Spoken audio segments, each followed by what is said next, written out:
শোনো শোনো শোনো সবে শোনো দিয়া মন, আজ আমি রেঁধেছি কাঁঠালের বীজ বাটা করিয়া যতন। কাঁঠালের বীজ খেয়ে ফেলে দেন, এখন থেকে আর কিন্তু ফেলবেন না। এই রেসিপিটি দেখে এরকমভাবে একবার বানিয়ে দেখুন, এর স্বাদ লেগে থাকবে আপনাদের মুখে।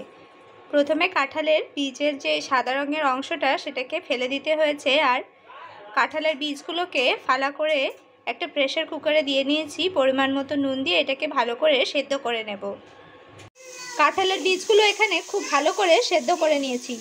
কাঁঠালের বীজ সেদ্ধ করে নেওয়ার পরে এর আস্তরণটা, বাইরের যে আস্তরণটা, এটাকে ছাড়িয়ে নিতে হবে ভালো করে। একটা কড়াইয়ে কিছুটা শুকনো লঙ্কা দিয়ে এটাকে ড্রাই রোস্ট করে নিচ্ছি।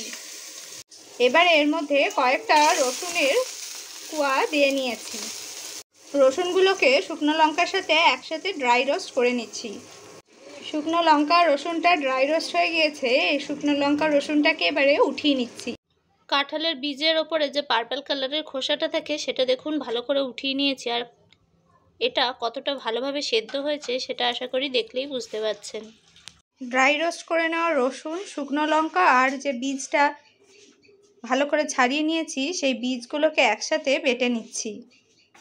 কাঁঠালের বীজটাকে অল্প অল্প জল দিয়ে বেশ ভালো করে বেটে নিয়েছি। কাঁঠালের বীজটা সেদ্ধ করার পরে যে জলটা বেঁচে থাকবে সেই জলটা দিয়েই কাঁঠালের বীজটা বাটা করে নেবেন। এখানে দুটো মিডিয়াম সাইজের পেঁয়াজ কেটে নিয়েছি।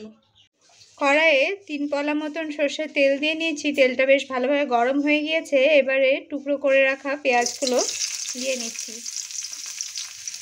এর মধ্যে পরিমাণ মতো নুন দিয়ে নিচ্ছি। এর মধ্যে অল্প একটু হলুদ গুঁড়ো ব্যবহার করছি ভালো কালার আসার জন্য, আর অল্প একটু লঙ্কা গুঁড়ো ব্যবহার করছি। পেঁয়াজটা খুব ভালোভাবে ভাজা হয়ে গিয়েছে। এবারে বেটে রাখা বীজটা দিয়ে নিচ্ছি। কাঁঠালের বীজটা যে বেটে নিয়েছিলাম সেই বীজটা দিয়ে নিচ্ছি। সম্পূর্ণ কাঁঠালের বীজটা দিয়ে নেওয়ার পরে খুব ভালোভাবে মিশিয়ে নিচ্ছি ভাজা পেঁয়াজটার সাথে।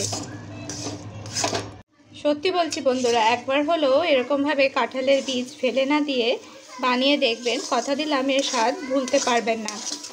পরের বার থেকে নিজেরাই সংরক্ষণ করে রাখবেন এই রেসিপিটি বানানোর জন্য। রেসিপিটি খানিকটা ঝাল মিষ্টি হয়, এর জন্যই এর মধ্যে ঝালের স্বাদটা ব্যালেন্স করার জন্য অল্প একটু সুগার ফ্রি ব্যবহার করছি। এর মধ্যে পরিমাণ মতো নুন মিষ্টি দিয়ে এরকম পর্যায়ে নামিয়ে নিতে হবে। যে কোনো দিন এই রেসিপিটি বানিয়ে দেখবেন, কথা দিলাম এর স্বাদ ভুলতে পারবেন না। এতটাই সুস্বাদু হয় এটা খেতে। কাঁঠালের বীজ সংরক্ষণ করে অবশ্যই রেসিপিটি একবার বানান, এর অনুরোধ রইল। বন্ধুরা, কাঁঠালের বীজ বাটা একেবারে সুন্দর করে রেডি হয়ে গিয়েছে। ওপর থেকে অল্প একটু কাঁচা সর্ষের তেল দিয়ে নিচ্ছি। এখন থেকে আর কখনোই কাঁঠালের বীজ ফেলে দেবেন না। একবার হলো এরকমভাবে রেসিপিটি বানিয়ে পরিবার পরিজনকে খাইয়ে জিজ্ঞাসা করবেন যে তারা কি খেয়েছে। তারা কেউ জানতেও পারবে না যে তারা কাঁঠালের বীজ বাটা খেয়েছে, আর সেটা এতটাই সুস্বাদু। এই কাঁঠালের বীজ বাটাটা অবশ্যই গরম ভাতের সাথে সার্ভ করতে হবে।